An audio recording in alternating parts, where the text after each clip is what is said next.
अस्सलाम वालेकुम। तलकुशीरी के साथ जावेद शाह खिदमत। गुज़िश्ता दिनों एमक्यूएम के कायद अल्ताफ़ हुसैन ने एक 20 तारीख के जो नवंबर के जो बयान दिया है, उन्होंने कहा सिंध की जो तकसीम है आजकल उस पर बातें हो रही हैं कि सिंध पे तकसीम बोले। उन्होंने ये कहा वाज़े तौर पे कि भाई हम तो सिंध की तकसीम चाहते नहीं, और लाजमी ये तकसीम जो है पीपल्स पार्टी के जो बानी थे, वो पीपल्स पार्टी के जो रहनुमा थे जुल्फ़िकार अली भुट्टो, उन्होंने कोटा सिस्टम करके दही और सिंध का वो एक फ़र्क कर दिया था। तो ये उन्होंने ही तकसीम की थी, यानी कि हमने तकसीम नहीं की, ना हम ऐसी सोच रखते हैं।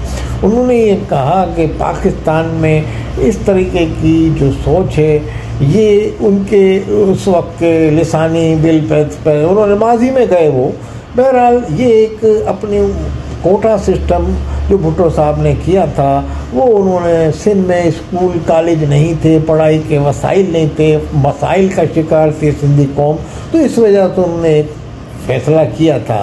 अब वो कोटा सिस्टम 10 साल के लिए था, फिर 10 साल के बाद जो है वो फैसला, यानी कि जो अरबाब इक़्तिदार थे, जो भी हुकूमतें थी, एमक्यूएम भी थी, बाद में दूसरी पीपल्स पार्टी की हुकूमतें भी थी, इन सबको अगर वो वहाँ कॉलेज और यूनिवर्सिटियाँ बन गई थी और जदीद हो गए थे, गाँव वाले शहर जो थे वो जदीद हो गए थे अंदरूनी सिंध के, और ज़्यादा तादाद में बन गई थी, तो बहरहाल ये ख़त्म हो जाना चाहिए था जब उनके वसाइल पढ़ाई के हो गए। तो मगर ये जारी सारी रहा। इसमें बहरहाल दोनों एमक्यूएम और पीपल्स पार्टी जो सिंध की नुमाइंदगी करती है, वो वफाक में भी जो जमातें थी उन सबको सोचना चाहिए था इस पर, मगर किसी ने उनका तो मफाद था नहीं सोचा। तो बहरहाल एमक्यूएम ने भी इस पर कोई ख़ास रद्द-ए-अमल ज़ाहिर नहीं किया और ये प्रोसेस चलता रहा भुट्टो साहब का लगाया हुआ।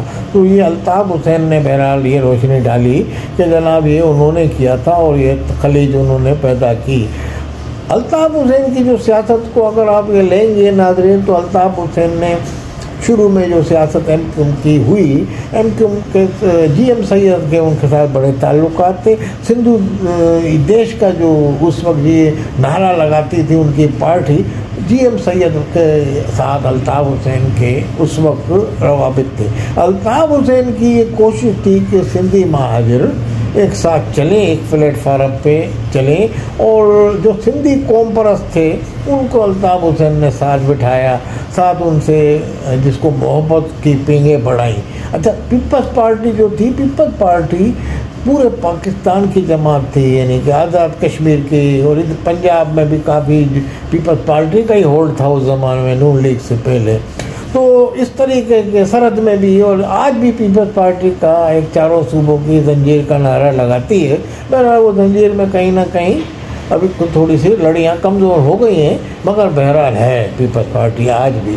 अब वो पीपल्स पार्टी जो थी उसके साथ भी जीएम सैयद के साथ जो ताउन किया, या उनकी सालगिरह पे जाते थे अल्ताफ़ हुसैन, सन में जाके केक काटते थे जीएम सैयद का, तो ये तमाम बातें सिंधी कौम परस्तों को साथ मिलाने की अल्ताफ़ हुसैन ने कोशिश की। आज भी लंदन में जो सिंधी कौम परस्त नेशनलिस्ट हैं जिनसे पाकिस्तान के लोग मुखालफत करते हैं, उनके साथ वो वहाँ बात करते हैं, बातचीत करते हैं। उनको वो यानी कि बकौल अल्ताफ़ हुसैन के जो राम करते हैं कि पाकिस्तान के आइन में रहते हुए अपने हकूक़ के लिए जद्दोजहद की जाए, जो कि उन्होंने गुज़िश्ता दिनों अपने वीडियो में पाकिस्तानी मिलिट्री इस्टेब्लिशमेंट और पाकिस्तान की हुकूमत को यकीन दिलाया कि पाकिस्तान में आइन और कानून के मुताबिक जो यहाँ है उस पर हम यहाँ अपनी सियासी सरगर्मियाँ करेंगे। आने वाले दिनों में आइन और कानून के मुताबिक हमें आज़ादी मिलेगी, उन्होंने इसको उम्मीद का इज़हार किया। तो वो आइन और कानून के तहत चलने की कोशिश कर रहे हैं, और उनको भी जो वहाँ अलहदगी पसंद है उनको भी इस लाइन पर डालते हैं।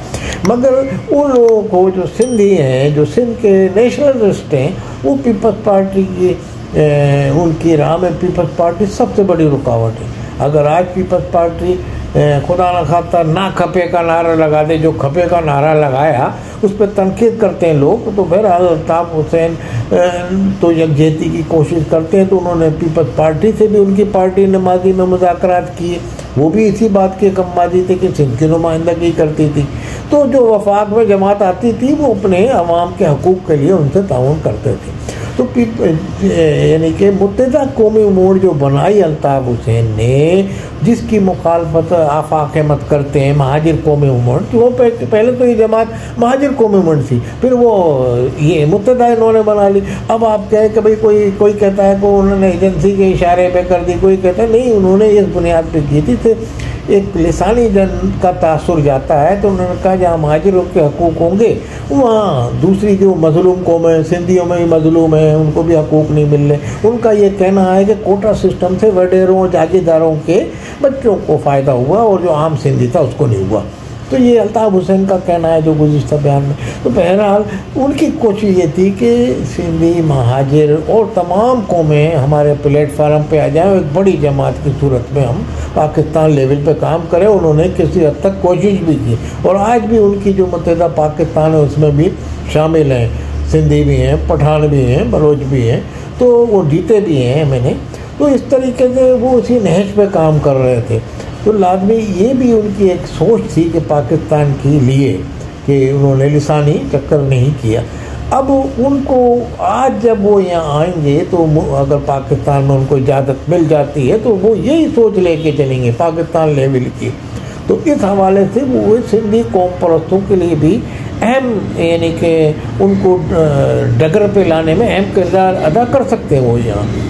तो लाजमी कुछ नाराज सिंधी जो रहनुमा है, हालांकि सिंध के हकूक़ की ज़मानत पीपल्स पार्टी ने ज़मानत दी और पीपल्स पार्टी काफ़ी उनके मसाइल हकूक़ दिलाने में कामयाब भी हो गई, ये भी हकीकत है।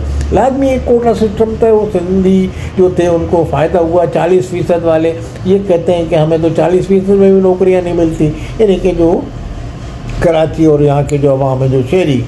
तो बहरहाल ये एक अलग वो है, ये भी कहते हैं। तो बहरहाल इस सूरत हाल से अल्ताफ़ हुसैन निकाल सकते हैं और ये उनसे भी मुज़ाकरात कर सकते हैं। और अल्ताफ़ हुसैन ने मुत्तहिदा बना के ये सोच का पैगाम दिया कि कौमी सोच की उन्होंने ऐलान किया और लिसानियत का जो प्रचार था उसको साइड में रख दिया उन्होंने। इस पर उन पर तनकीद हुई, मगर उनकी जो मुल्की हुब्बुल वतनी की सोच थी ये उसी की अक्कासी करती है ये बात कि उन्होंने जो अपना। बहरहाल इस पर उन पर तनकीद भी बहुत हुई कि महाजिरों का वो यूँ के तू ही पड़े हुए हैं और उस पर कुछ नहीं हुआ, मगर उन्होंने एक मुल्क की सोच अपनाई।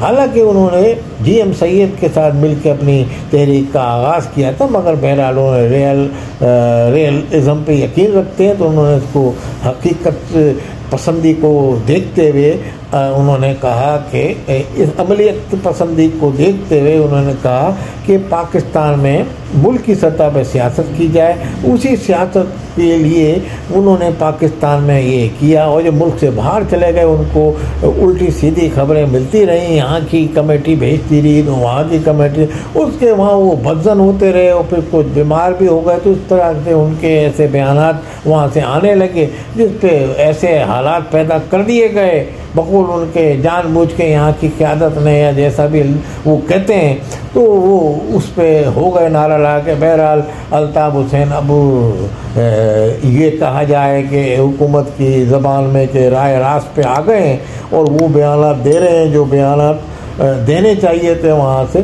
तो अब उनकी जो कौम है उनको भी ये उम्मीद हो चली है कि अल्ताफ़ हुसैन के इन बयान से कोई रास्ता उनके आने का निकल आएगा।